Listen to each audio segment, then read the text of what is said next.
Hey, greetings, everyone. Lieutenant Colonel Allen West, and candidate for the chairmanship of the Republican Party of Texas. One of the things that I promised that I would be doing is to have chairman's chats, and we're going to continue on with that right now because I believe it's important that you practice what you say that you're going to preach.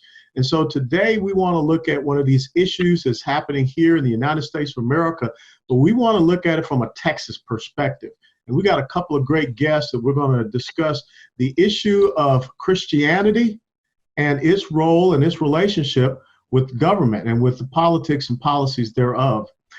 First of all, we have Reverend Pastor Dave Welch. Dave Welch is the founder and executive director of the Texas Pastor Council and Houston Area Pastor Council, interdenominational and interracial ministries of and for pastors based in Houston, Texas. The Houston Area Pastor Council was birthed in 2003, is now a national model of diversity and effectiveness. Affiliated councils have also been launched in other cities in Texas, leading to the formation of the Texas Pastor Council, as well as launching of the United States Pastor Council, having assisted pastors in cities from Sacramento, California to Virginia Beach, Virginia, in starting pastors' councils. Pastor Dave was one of the pastors whose sermons was subpoenaed by the Houston mayor in the infamous Houston 5 incident as the pastors led the defeat of the radical LGBT special rights ordinance. David is an ordained pastor. He and his wife Valerie of 37 years have 5 adult children, all married, and 10 grandchildren up to this point. There's always a case for more grandkids. We're also joined by Houston area pastor Willie Davis. Willie Davis spent his life in the service of others. He was raised in the 3rd Ward by a single mother in a home with 10 siblings. He is no stranger to hardship. Wealth and comfort were luxuries he was unfamiliar with, but these hard times taught him a lesson that he would carry with him for the rest of his life. It's people and relationships we have with them that is important. As Willie puts it, we had very little money and it was a hard time, but what we did was that we had each other. What he learned from taking care of family and friends, Pastor Davis carried with him when he joined the United States Army. As a paratrooper, folks, I like paratroopers, you know that. When he left the military, he answered a higher calling of service and became a pastor, with 3 decades of ministering to the spiritual needs of those around him. Pastor Willie Davis tirelessly tended to his congregation at the McGregor Palm Community Baptist Church on the south side of Houston, and continues to do so today. After 6 decades of serving others, after serving friends, family, and our country, after ministering to the spiritual needs of those around him, Willie Davis continues to seek to serve the city of Houston, which is the 4th largest city in the United States of America. Pastors Welch, Pastor Davis, welcome. It's a pleasure to be with you. Thank you, Colonel. Great to be with you, Colonel. Now, first and foremost, I pray that you and your families are doing very well in this time of this COVID-19 virus, and also that you guys are, taking care of your flocks, because that's still an important part of being a pastor. Amen. I want to start this conversation by just reading this story about what just recently happened in the state of Florida, state that I kind of know. I lived there for 11 years. Sheriff's deputies on Monday arrested the head of a Florida church, accusing him of ignoring local orders against mass gatherings due to the coronavirus pandemic and showing reckless disregard for human life, authorities said. The River at Tampa Bay Church held services over this past weekend, and Hillsborough County Sheriff Chad Cronister said he had no choice but to take action against the pastor, Rodney Howard Brown. Last night, I made the decision to seek an arrest warrant for the pastor of a local church who intentionally and repeatedly chose to disregard the orders set in place by our president, our governor, the Centers for Disease Control, and the Hillsborough County Emergency Police Group, Cronister told reporters.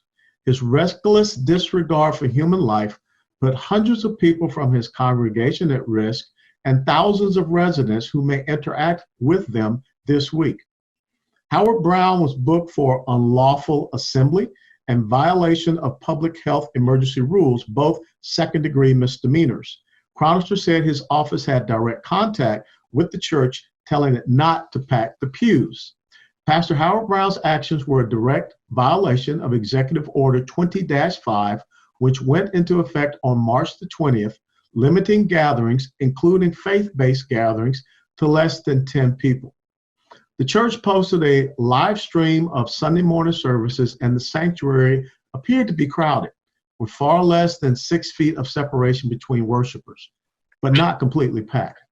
Matt Staver, a lawyer who often takes high-profile conservative legal cases, insisted his client's church did enforce a 6-foot separation rule and dispense hand sanitizer to worshipers, among other safety practices.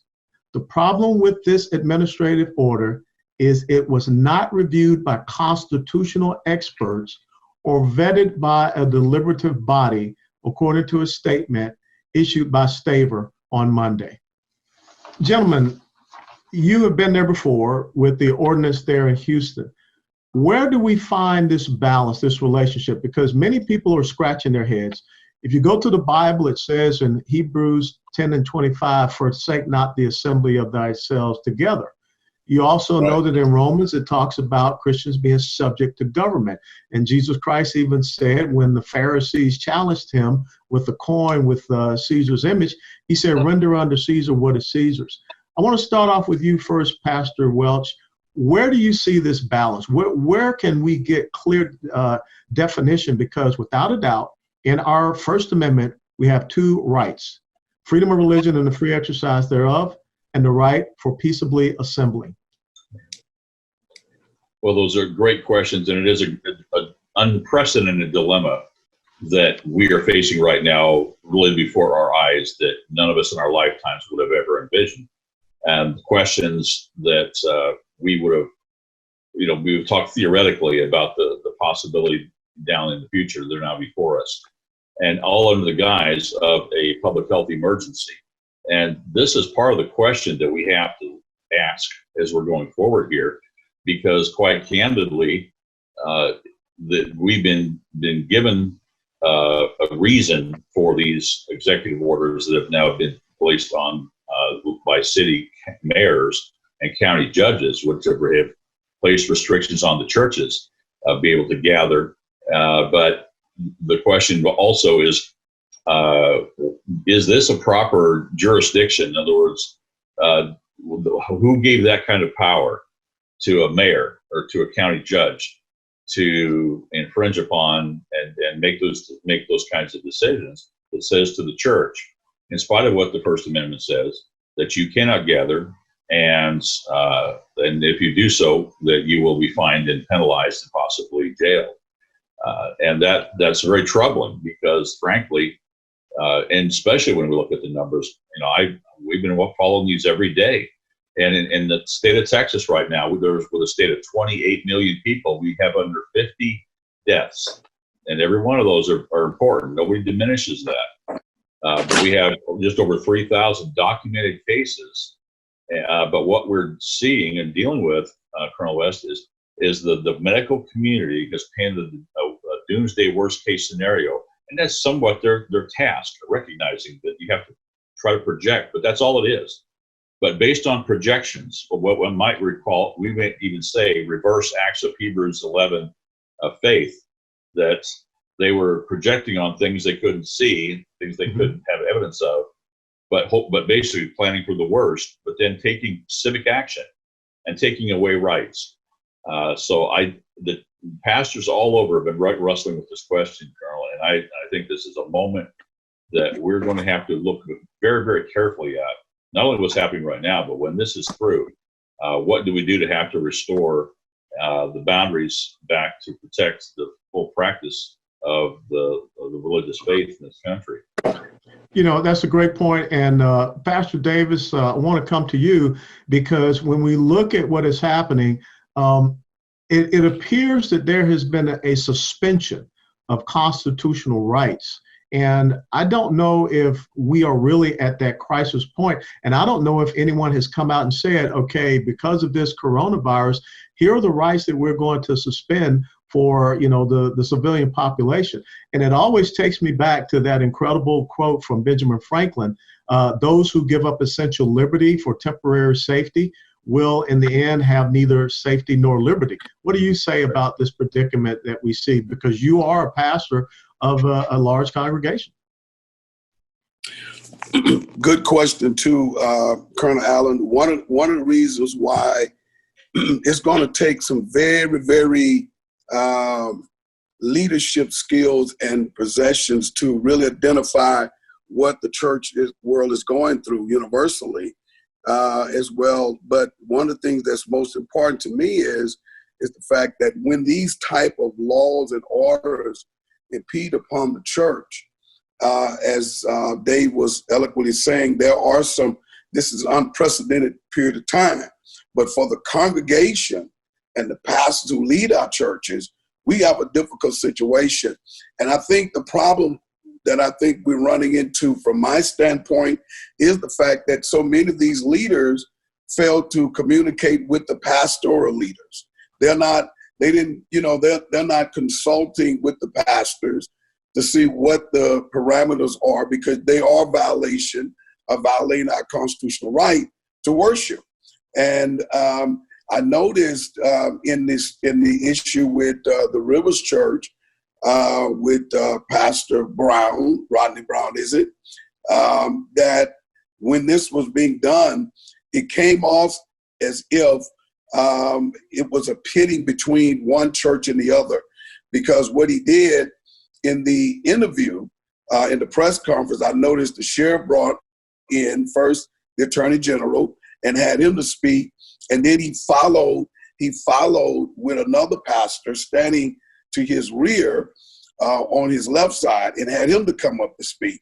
So the impression was kind of sort of the same thing that we went through when we were dealing with the issue in Houston regarding the HERO ordinance. Politics oftentimes generally try to pit one against the other, even within the body of Christ. And I think that's a wrong perspective to take. So there are some parameters that many of our pastor leaders are going to have to take into consideration. But we need to make sure that our leaders respect the house of God, respect the leadership of the church. You know, that's a very interesting point you bring up, Pastor Davis, because you all have this pastor's council.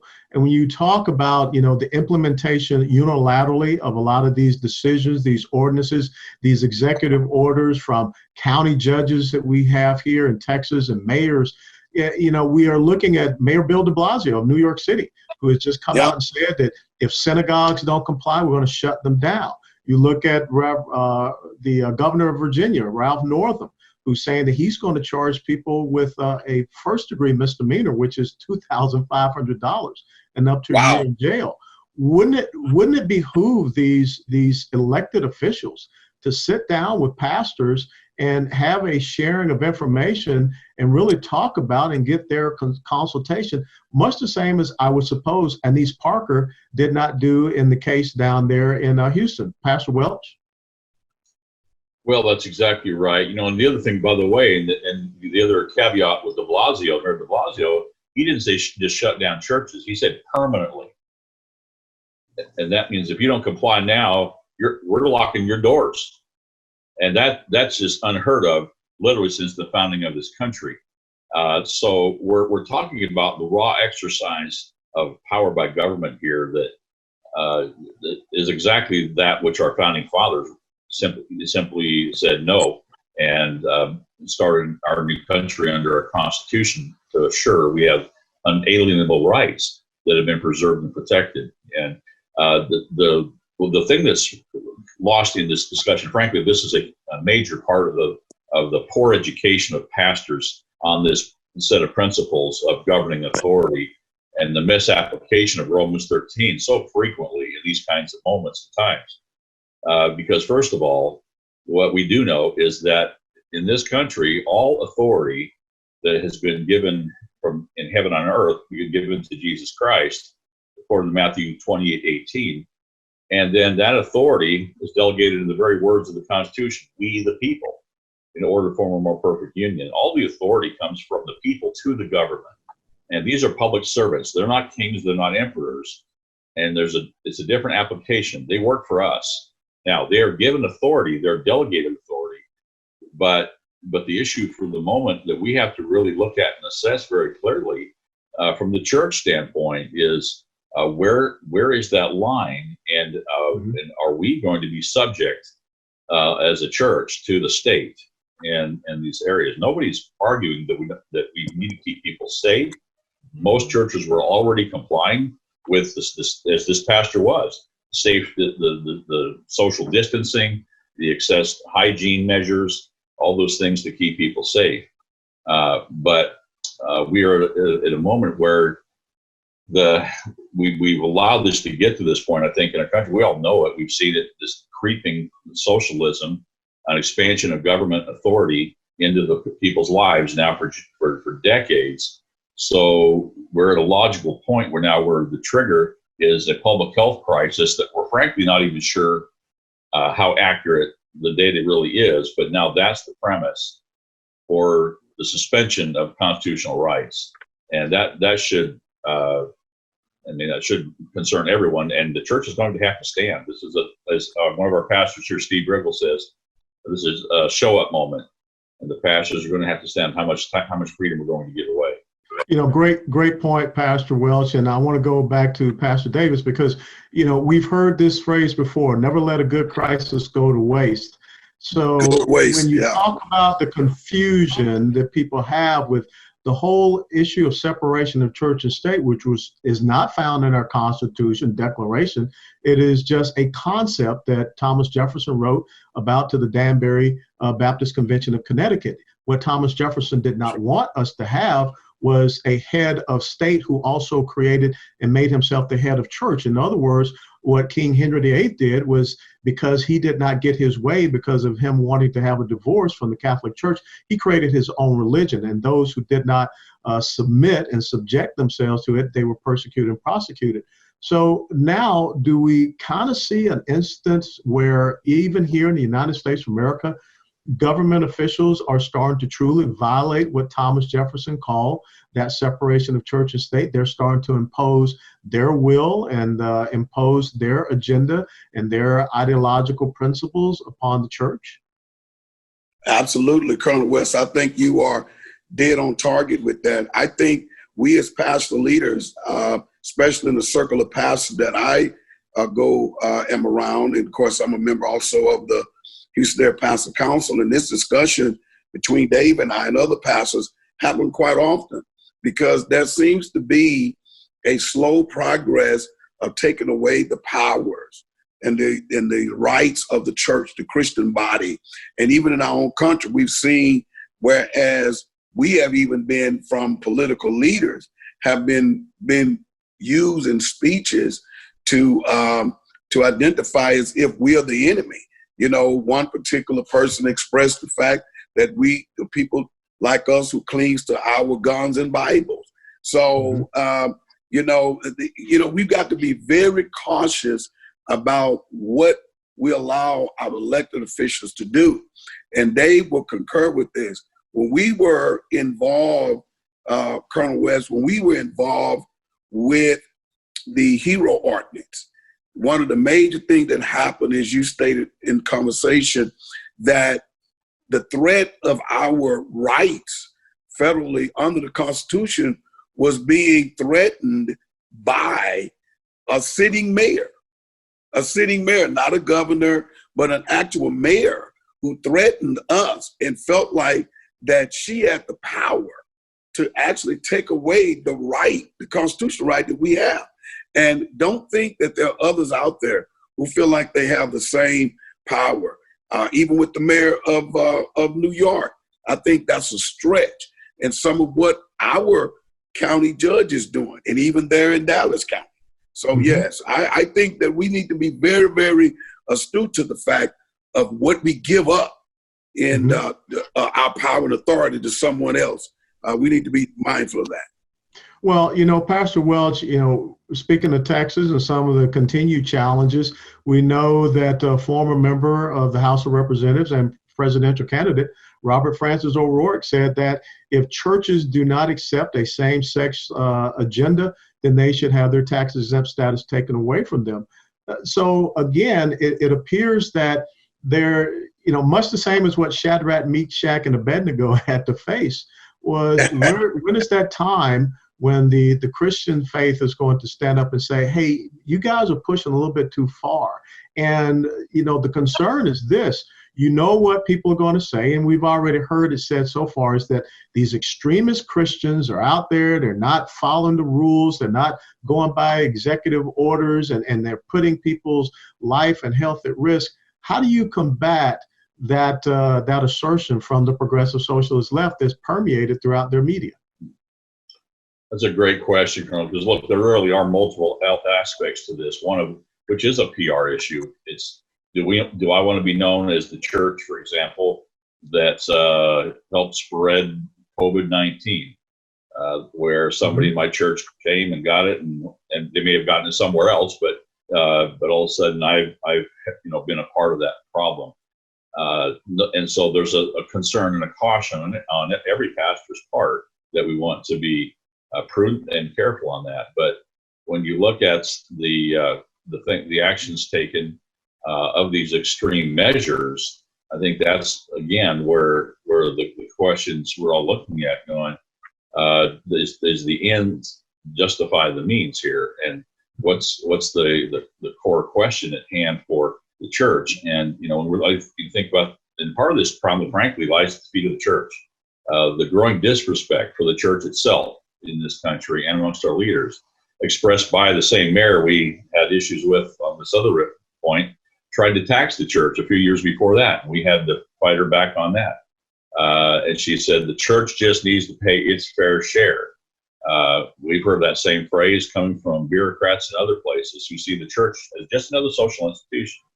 And when Matthew 5, what's really interesting is that it goes from in the Beatitudes where Jesus said, "Blessed are those who are persecuted for my name's sake," and 2 verses later it says, "You're the salt of the earth." Mm-hmm. But if the salt loses flavor, it's for what? Good to be nothing but cast down and trampled upon by men.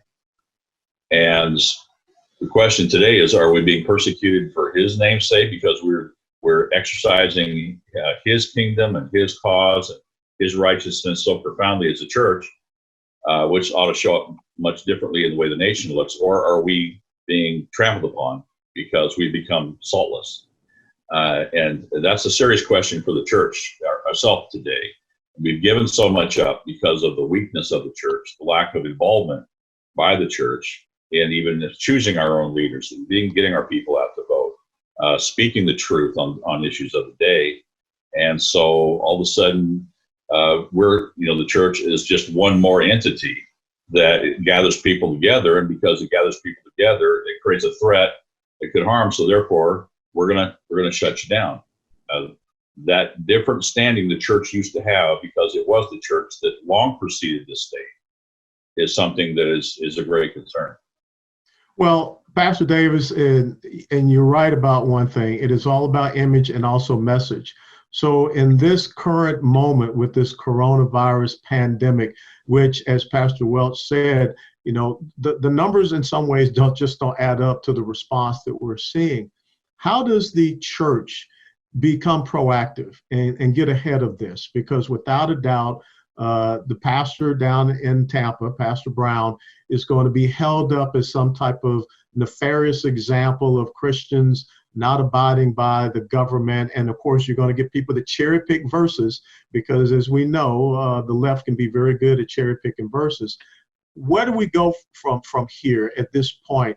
And how do we get a proactive message out? And how do we make sure that we bolster our congregations in this very time of, I think, need of prayer and greater faith? Good question, Colonel. What I've done, I started a week ago, Monday a week ago, doing every night, 6 days, did my service on Sunday morning online. I came on every single night. And I heard earlier in a conference that I was on, and pastor was suggesting what they were doing. But here's what I would suggest. What I did, I started what I call waiting in the Word. I started with called waiting in the Word. So every night at 7:30, my congregation know that I'm online. Why? Because I'm saying, since we have to wait, since many people being furloughed off their jobs, being laid off, why not we wait in the Word of God? I think every pastor leader ought to take the position to encourage their people. And not only do I take that hour, Colonel, to walk them through the Word of God, but it also allows me to inform my congregation of the political issues and what the pastor's view is on that, of that process. We've got to become what we know, especially in Black history. We know that in slavery and after slavery, the church became the vehicle by way we informed our people as well as teaching our people. So I think nothing is different. I think we need to become very creative in giving our people right information and standing up in the Word of God in these very difficult times. I was on a conference today with my officers about what we're going to be doing pickup for communion. This is first Sunday, and in the Baptist church, traditionally we do our communions on first Sunday. You can do it anytime, to be honest, but that's what we do. So we were mapping out how we're going to have our members to come in, get their communions, take it home, get ready to be served online when we do our serving of communion. Those of us that we also talked about drive-bys, in doing that. I also think it's ironic, Colonel, I want to make mention of this. My wife is from Louisville, Kentucky. Her classmate lost her husband.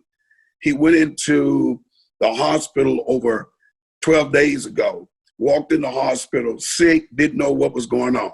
Didn't die from the coronavirus, but he had an infection that ultimately took his life. Now, in Louisville, it is the law. You cannot gather more than 10 people. So on yesterday, they did a service online. The pastor, his family of 10 was in the church, and they did a service to put away her husband.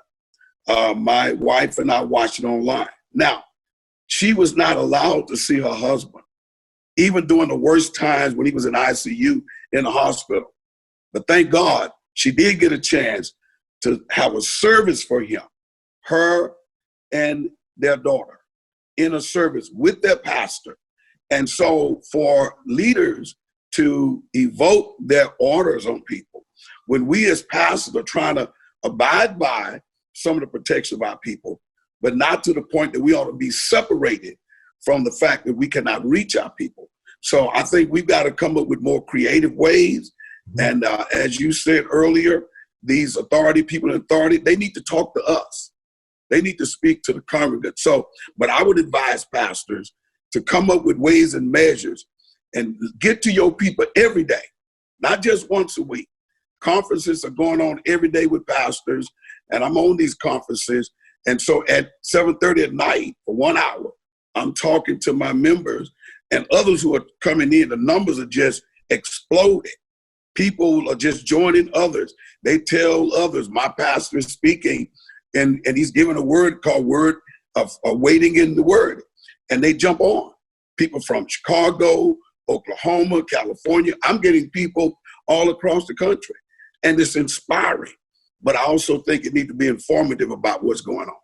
Well, I think that's part of Texas always leading the way. That's what the Lone Star State is all about. So real quickly, Pastor Davis, can you give everyone that's watching this segment the information, the website or the link that they can go to? Absolutely. My church website is the Palm Church, Palm, Palm Church, and go to our Facebook page of the Palm Church, or they can go to my Facebook page, which is Willie Davis. And we run it every evening at 7:30 p.m. And that's Central Time? Central Time, absolutely. 7:30 Central Time. So everyone, I figure you can do the math. I was just, born and raised down in Georgia. I might have to struggle with that math. But everybody else, you can figure it out. So thanks so much, Pastor Davis. And I'll go to you, Pastor Welch, for my final little point or question. What do you see the role of the Houston Pastors Council and the greater pastor councils that you have out there in Texas and also across the United States of America doing in this critical time of Christians being able to message and not get caught behind the 8 ball with what we have just seen happen down at the River Church in Tampa? Well, again, great question. Look, I think as Pastor Willie said, the first thing to do right now is be present. We have a moment of need in our communities and in our nation to find the ways, the creative ways to minister to the people. But it's also a moment, and I've been emphasizing this on the Zoom calls. We've got a statewide Zoom call each week. Today we actually have with the State Attorney General on, and we've got the Lieutenant Governor last week. But pastors said, look, we've got to be together. And this is, as one of the mentioned, you talk about Ben Franklin. Of course, one of the things quotes reference to him as well is we must hang together or we will certainly hang separately. And this has never been a more important moment for the church to be united across racial and denominational lines, to stand on the Word of God with the grace of Christ, but to bring that into the marketplace of government. And our core mission has been, in the beginning, to restore godly citizenship as a functioning ministry of every local church. We can't separate our citizenship out from our walk with Christ, and we can't take it out of the church.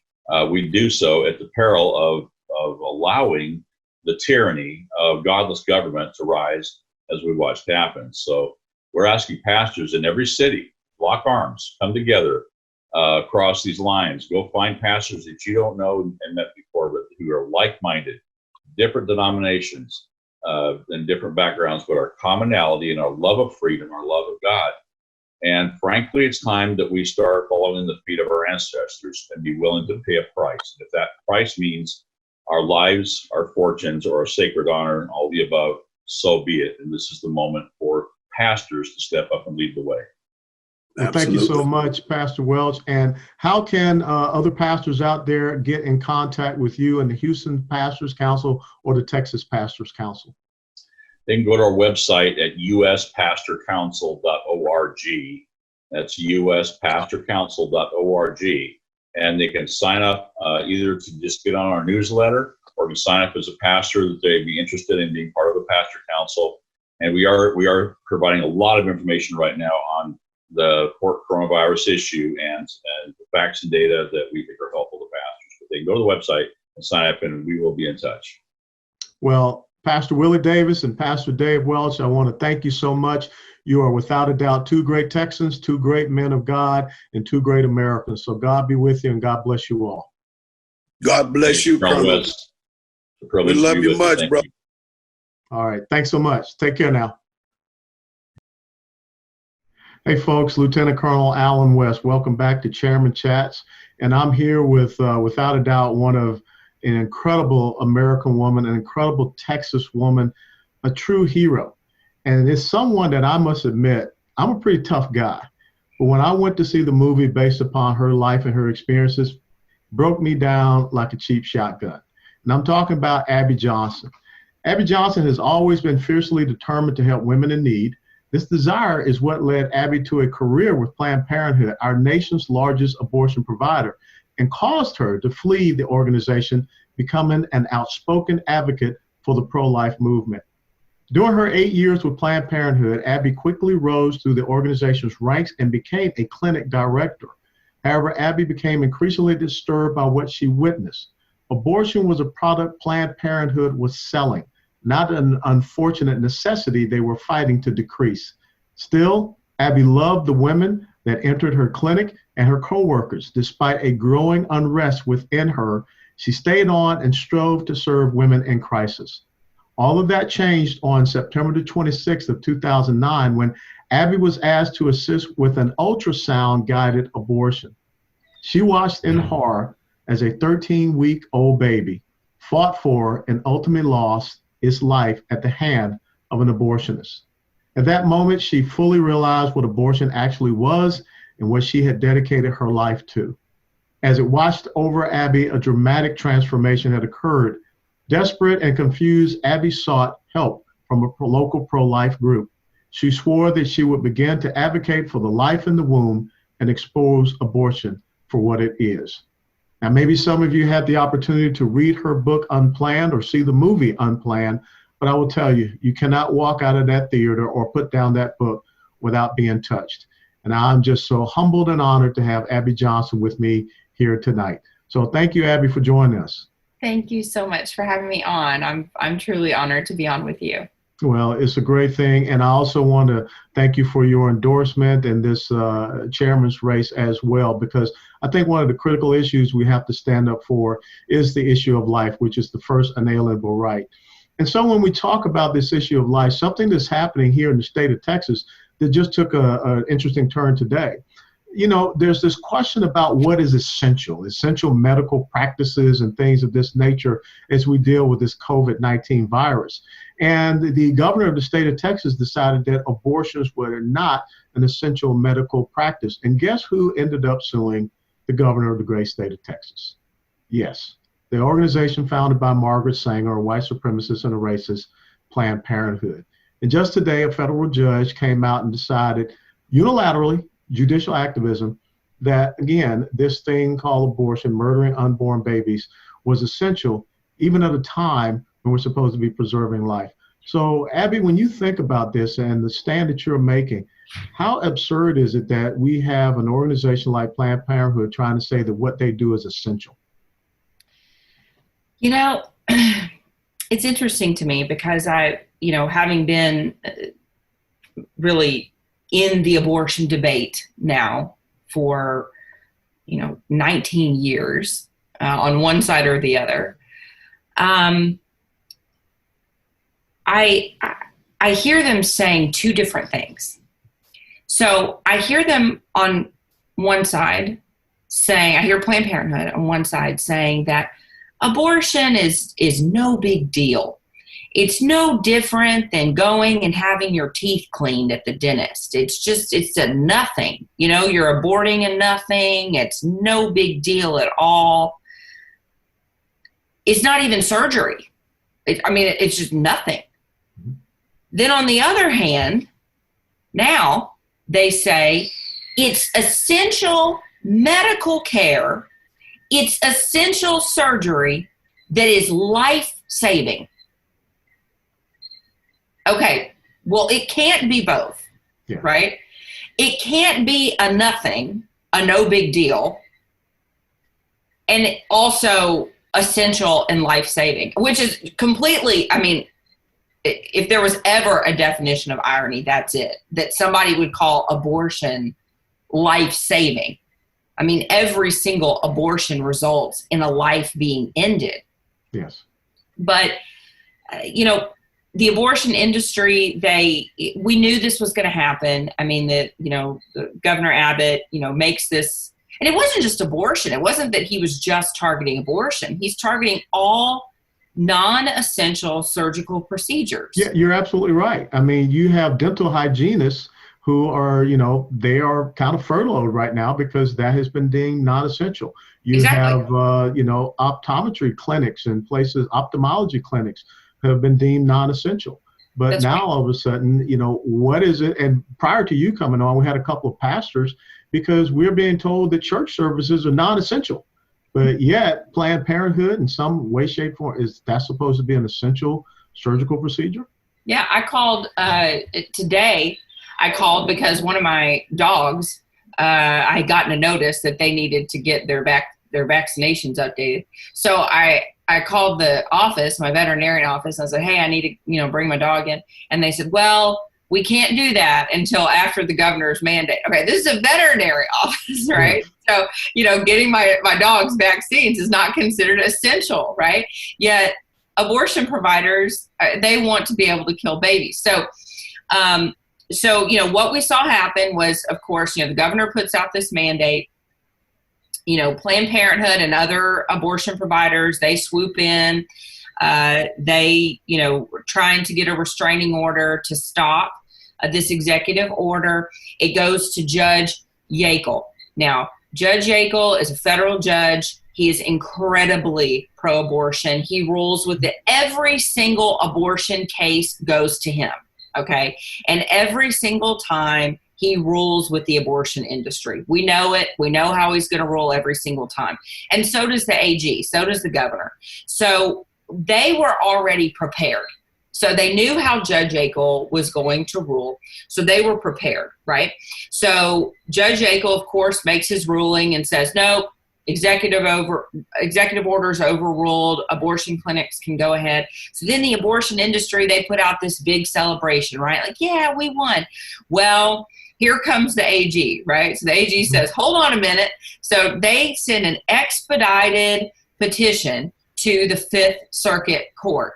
And so the Fifth Circuit, their 3-panel court, comes back today and says, now this is like less than 24 hours. Yes, I know. Okay? They come back and they say, nope, we're going to overturn the lower court's rulings. We're going to overturn Yackel's bad ruling, and we're going to now uphold the executive order that was put out by Governor Abbott. So their party by the abortion industry was very short-lived. Yeah. And as of right now, abortions cannot be committed in the state of Texas.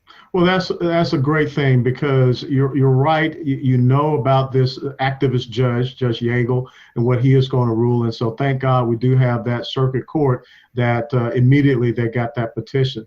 But, you know, in the final minutes that we have with you, Abby, does it seem sometimes that Planned Parenthood is this grand behemoth that for whatever reason is kind of like the Hotel California song, we stabbed it with our steely knives, but you just can't kill the beast?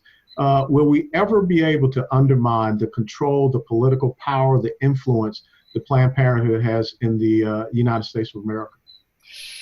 You know, I think that's a great question. I think that we can. But the only way that we can, I mean, if I'm really honest, and I know that I know that we are not just fighting politics here. Okay. I know that we're fighting for a culture change.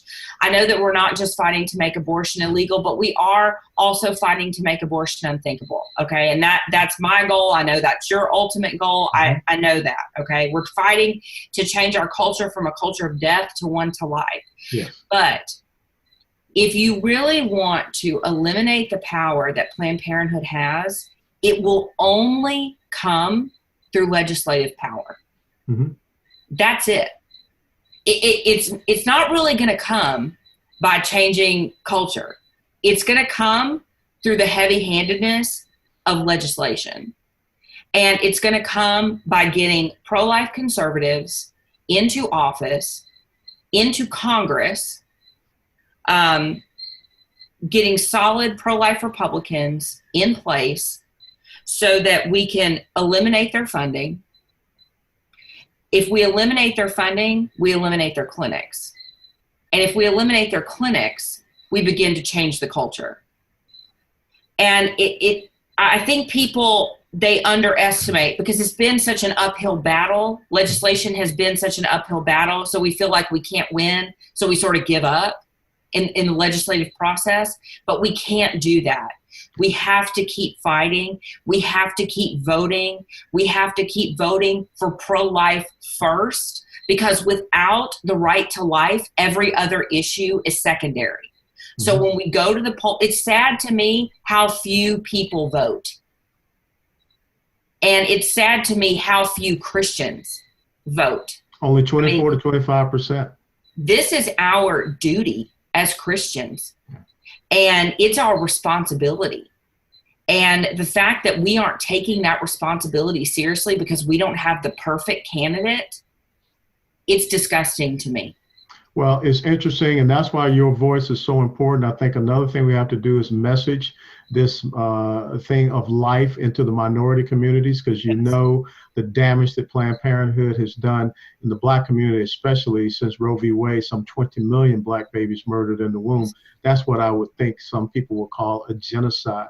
And again, how interesting that, you know, we have so many people that by executive orders, they're saying that Christians, it's not essential for you to be in church, but yet someone would make a ruling that it's essential for us to continue to murder unborn babies. You know, Abby, where can people follow you? How can people stay in touch with you and find out where you're speaking at next, or any of the great work that you're doing? Sure. So my website is abbyjohnson.org. I'm on Facebook at Abby Johnson. I'm on Twitter at Abby Johnson. I'm on Instagram on @ProLife Abby Johnson. I'm all over everywhere. You can find me. Well, we appreciate you taking the time to be with us here on little Chairman Chats, and we look forward to having you back again, because this is a fight that we have to win, and this is a fight that right now is not going away, and you're on the front lines of it, warrior. So God bless you. Thank you so much for having me. You got it. Take care. Thank you.